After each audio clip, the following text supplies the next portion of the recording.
The country club's Sunday brunch buffet gleamed under crystal chandeliers, but the atmosphere at our family table was anything but sparkling. I sat in my simple black dress, Target not designer, watching my family dissect my life choices with the precision of surgeons and the compassion of tax auditors. I'm Victoria Hayes, though my family had taken to introducing me as our daughter who's going through a phase. At 29, I was the disappointment who'd chosen to start a tech company over joining the family law firm, who lived in a cramped studio apartment instead of the guest house they'd offered, who drove a used Toyota instead of accepting the BMW they tried to gift me. The black sheep who spent 18-hour days coding and pitching while they attended charity galas and golf tournaments. "Victoria, darling," my mother Elizabeth said, her voice dripping with the kind of concern that felt more like condescension, "we need to discuss your situation." My father, Judge Harrison Hayes, folded his newspaper with the deliberate precision he used in his courtroom. 5 years, Victoria. 5 years of this startup nonsense. Don't you think it's time to be realistic? My brother Cameron, golden child and junior partner at Hayes and Associates, smirked over his eggs Benedict. "I heard from the Johnsons, son, that you're still living in that tiny apartment. What do you even do all day? Play video games?" "I build software," I said quietly, cutting my toast into precise squares. The same way I'd organized my thoughts for the pitch I'd given yesterday to a room full of venture capitalists who actually understood what I was creating. "Software," my sister-in-law Miranda repeated with a little laugh. "How technical." Elizabeth set down her mimosa with the kind of dramatic pause she'd perfected during her theater days. "Enough of this startup fantasy," she declared, her voice carrying across nearby tables. "You're embarrassing the family." I looked up from my toast. "Embarrassing how?" "Margaret Wilson asked me yesterday what you do for a living," Elizabeth continued, color rising in her cheeks. "Do you know how humiliating it was to explain that my daughter is unemployed?" "I'm not unemployed, Mom. I run a company." Cameron snorted. "A company? You mean that thing you do on your laptop? Come on, Vic, Mom's right. This has gone on long enough." Dad leaned forward, using his judge voice. "We've been patient, Victoria. More than patient. But you're nearly 30 years old. It's time to grow up and join the real world." "The partnership track is still open," Cameron added helpfully. "Dad can make some calls. You could start as an associate, work your way up. Steady income, benefits, respectability." Miranda nodded enthusiastically. "And think about your future family. You can't raise children on startup dreams."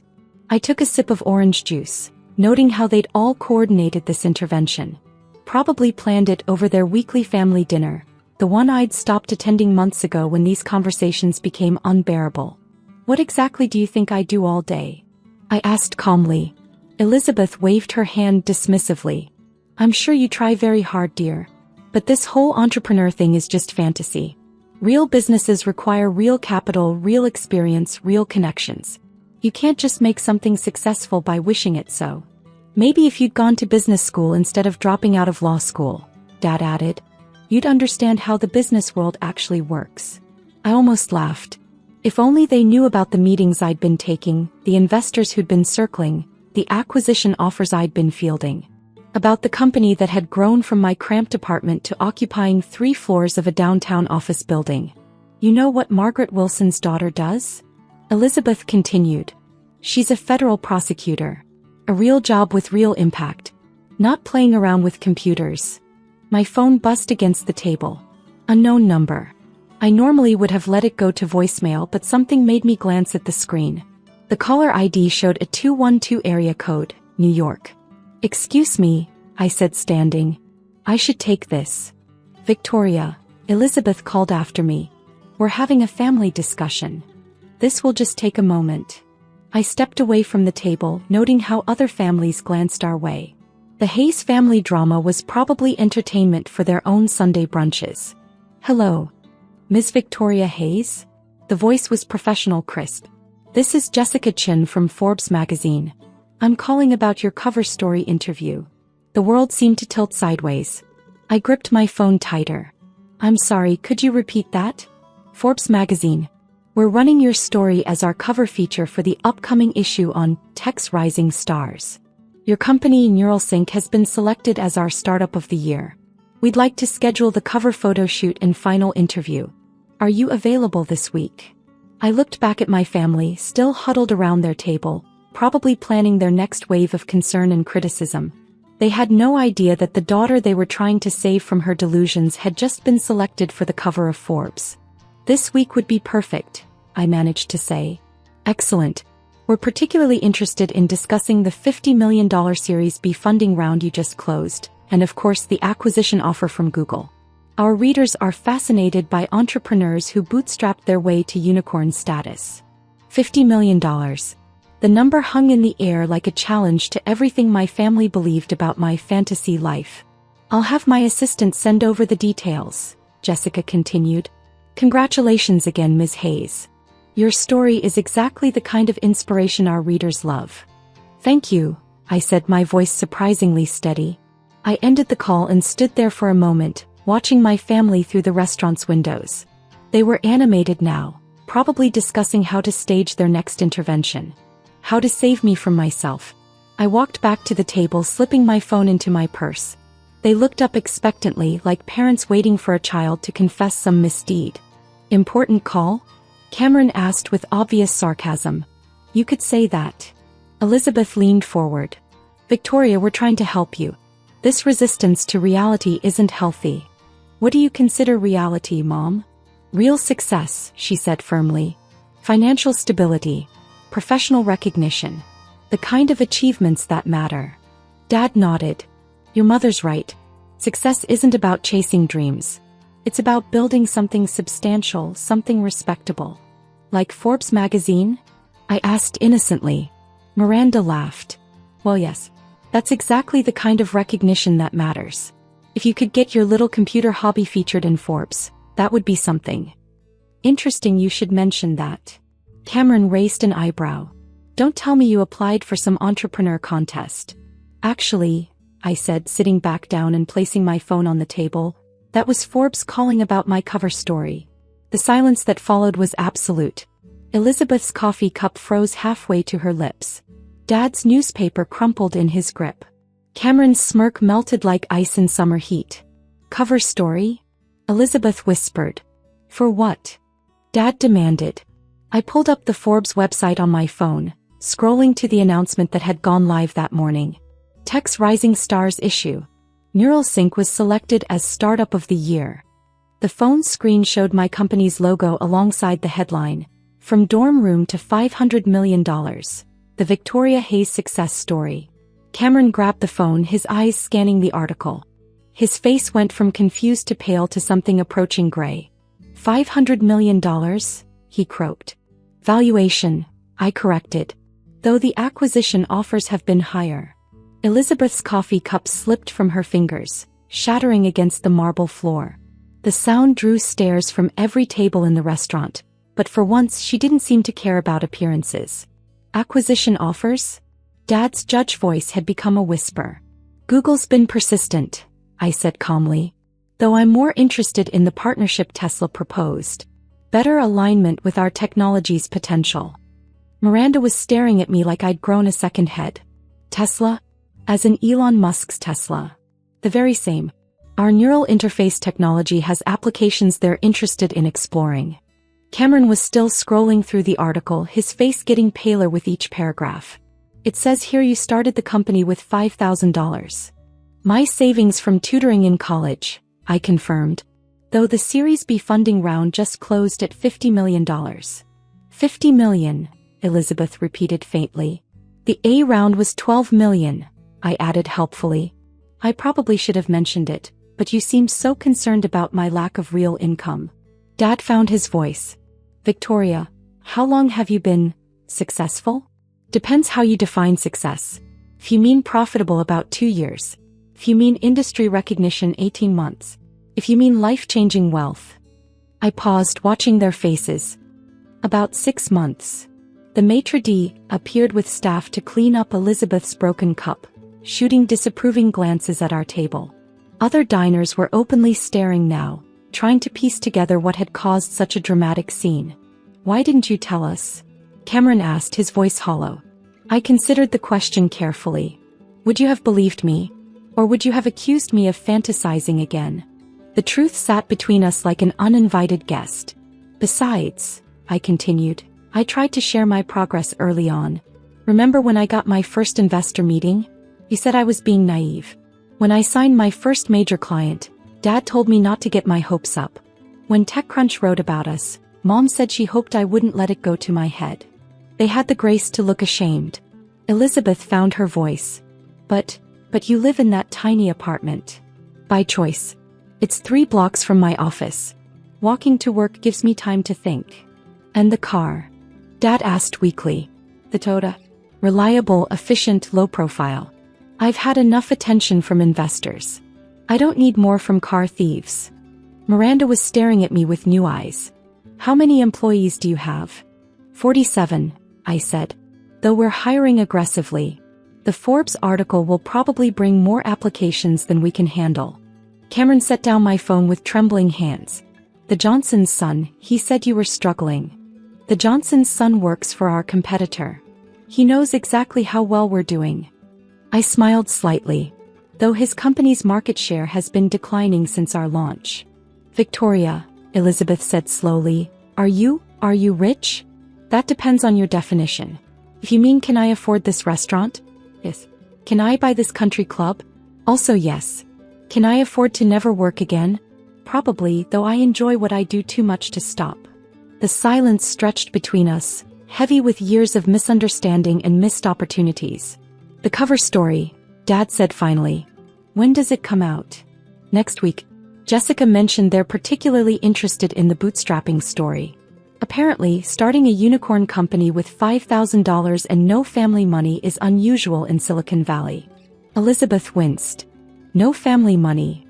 I never asked for family money, I reminded her gently. You made it very clear that supporting my fantasy would be enabling bad decision-making. Cameron cleared his throat. About the partnership at the firm. Still not interested, I said. Though I appreciate the offer. But we could. He struggled to find words. We could work together. I studied my brother's face, seeing calculation behind his confusion. Work together how? Legal counsel, he said quickly. A company your size must need legal representation. Corporate law, intellectual property, contracts. We do, I agreed. We work with Wilson, Crane and Associates in San Francisco. They specialize in tech companies. Dad leaned forward. We could handle your needs just as well. Better even. We're family. There was the word they'd been avoiding for 5 years of criticism and concern. Now that they'd discovered I was successful, we were family again. Dad, I said gently, you practice criminal law and personal injury. Cameron does estate planning and real estate. Neither of you knows anything about technology law or venture capital regulations. We could learn, Elizabeth said quickly. I'm sure you could. But why would I fire lawyers who helped me build a $500 million company to hire lawyers who spent 5 years telling me I was wasting my time? The question hung in the air like a challenge. My phone buzzed again. This time I recognized the number. My CFO. Excuse me, I said answering. Hey Marcus. Victoria, have you seen the Forbes announcement? Our website crashed from traffic.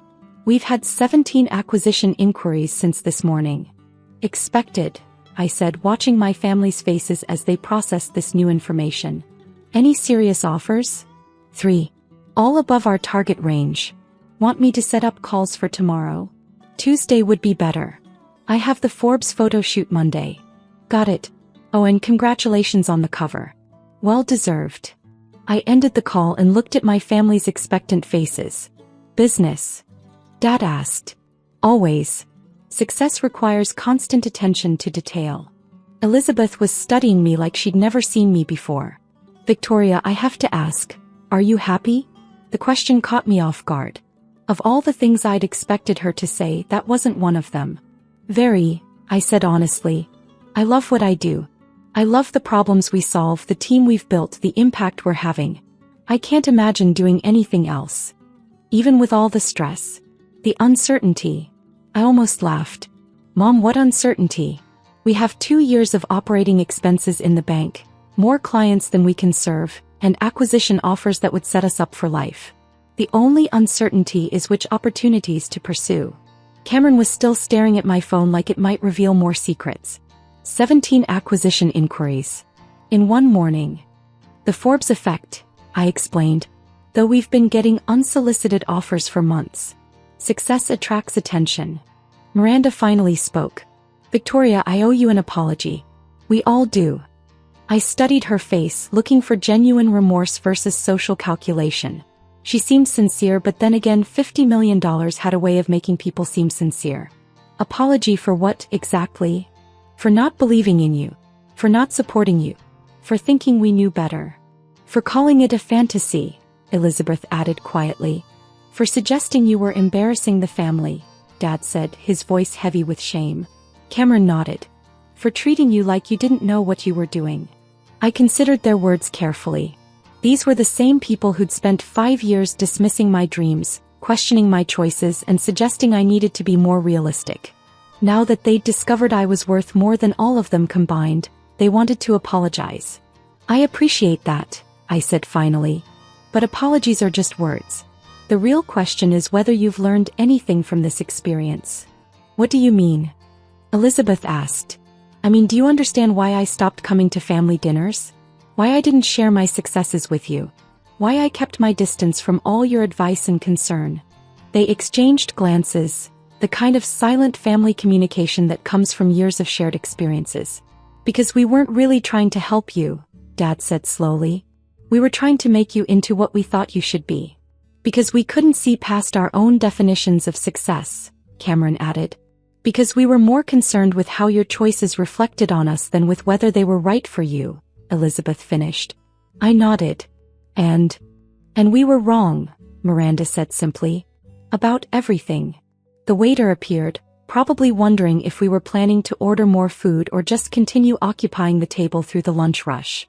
I glanced around, noticing that several other families had been seated and served while we'd been having our revelation. I should go, I said standing. I have calls to make about those acquisition offers. Victoria, wait, Elizabeth called. Could we start over? Maybe have dinner this week? Just family. I paused, considering the offer. What would be different? Everything, she said quickly. We want to learn about your work, your company, your life. Really learn, not just judge. No more suggestions about joining the law firm? Cameron raised his hand. Never again. No more concern about my living situation or lifestyle choices? Only supportive interest, Dad promised. No more comments about embarrassing the family? Elizabeth's face reddened. I can't believe I said that. I'm mortified. I looked around the table at their expectant faces. These were the same people who'd spent 5 years making me feel like a failure, but they were also my family. And according to the Forbes article, forgiveness was one of the traits that had contributed to my success. Dinner sounds nice, I said finally. But somewhere I choose. And I'll pay. You don't have to, Dad started. I want to, I interrupted. I can afford it now, remember? As I gathered my purse, my phone buzzed with another call. This time the caller ID showed Elon Musk. I stared at the screen for a moment, then looked up at my family's curious faces. I really do need to take this, I said apologetically. Is that? Cameron started. The Tesla partnership we discussed? Yes. I answered the call as I walked away from the table. Hello, Mr. Musk. Victoria. Congratulations on the Forbes cover. Well deserved. Are you ready to change the world? Behind me, I could hear Elizabeth asking the waiter for another coffee cup and a towel to clean up the mess. In front of me, one of the most innovative minds in technology was offering to partner with the company my family had called a fantasy just an hour earlier. Always ready, I replied, pushing through the country club's doors into the bright afternoon sunlight. Sometimes the best revenge isn't proving people wrong. It's proving yourself right so thoroughly that they have no choice but to recognize what they missed while they were busy looking down on you. As I walked to my reliable Toyota, already planning my conversation with Elon about neural interfaces and electric vehicles, I smiled. Tomorrow would bring the Forbes photo shoot, calls from acquisition-hungry companies, and probably more family members suddenly interested in rekindling our relationship. But today I had a world to change, one line of code at a time. 3 months later, I stood in the lobby of the new NeuralSync headquarters, watching as construction crews put the finishing touches on our expansion. The Forbes cover story had exceeded all expectations, bringing in talent, clients, and opportunities we'd never imagined. Ms. Hayes. My assistant approached with her tablet. Your family is here for the tour. I looked toward the reception area where Elizabeth, Dad, Cameron, and Miranda stood waiting. They'd kept their promise about dinner and to my surprise had genuinely tried to understand my work. Cameron had even read 3 books about technology law, while Elizabeth had started volunteering with a nonprofit that taught coding to underserved youth. Send them up, I said. And Marcus? Start the presentation with the Tesla partnership announcement. As the elevator doors opened to reveal my family, I saw something in their faces I'd never seen before. Genuine pride. Not the calculating interest that had followed the Forbes article, but real admiration for what I'd built. Victoria, Elizabeth said, embracing me warmly. This place is incredible. 47 employees when we last talked, Dad noted, looking around at the bustling office space. How many now? 93, I replied. We're still growing. Cameron was studying the neural interface prototypes displayed in our showcase. I've been reading about this technology. The applications are limitless. That's the idea, I agreed. Though we're starting with medical applications, helping paralyzed patients regain motor function. Miranda touched my arm. You're changing lives, Victoria. Real lives. As we walked through the office, I introduced them to my team, showed them our latest innovations, and explained the partnerships that were reshaping entire industries. My family listened with genuine interest, asked thoughtful questions, and for the first time in years, treated me like an expert rather than a dreamer. The acquisition offers, Dad said as we finished the tour. Are you considering any of them? We've decided to stay independent for now, I replied. We're having too much fun building something new. Elizabeth smiled. Your grandfather would be proud.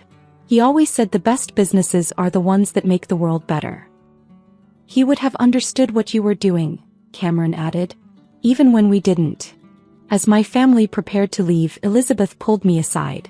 Victoria, I have something to ask you. The charity gala next month. Would you consider being our keynote speaker? The theme is local success stories, and frankly, you're the biggest success story this city has ever produced. I considered the request. A year ago, they'd been embarrassed to explain what I did for a living. Now they wanted me to be the face of local achievement. What would you want me to talk about? Whatever you want. Your journey, your company, your vision for the future. People need to hear that success is possible, even when it doesn't look like what everyone expects. I smiled, thinking about the girl who'd started coding in her dorm room, who'd been told by her own family that her dreams were fantasies. I'd be honored, I said. Sometimes the greatest victory isn't in proving people wrong. It's in helping them understand what they couldn't see before, and then building something together that's stronger than what any of you could have achieved alone. The Forbes cover still hung in my office, not as a trophy, but as a reminder that success comes not from meeting other people's expectations, but from exceeding your own. And judging by the acquisition offers still pouring in, the patents we were filing, and the lives we were changing, I was just getting started.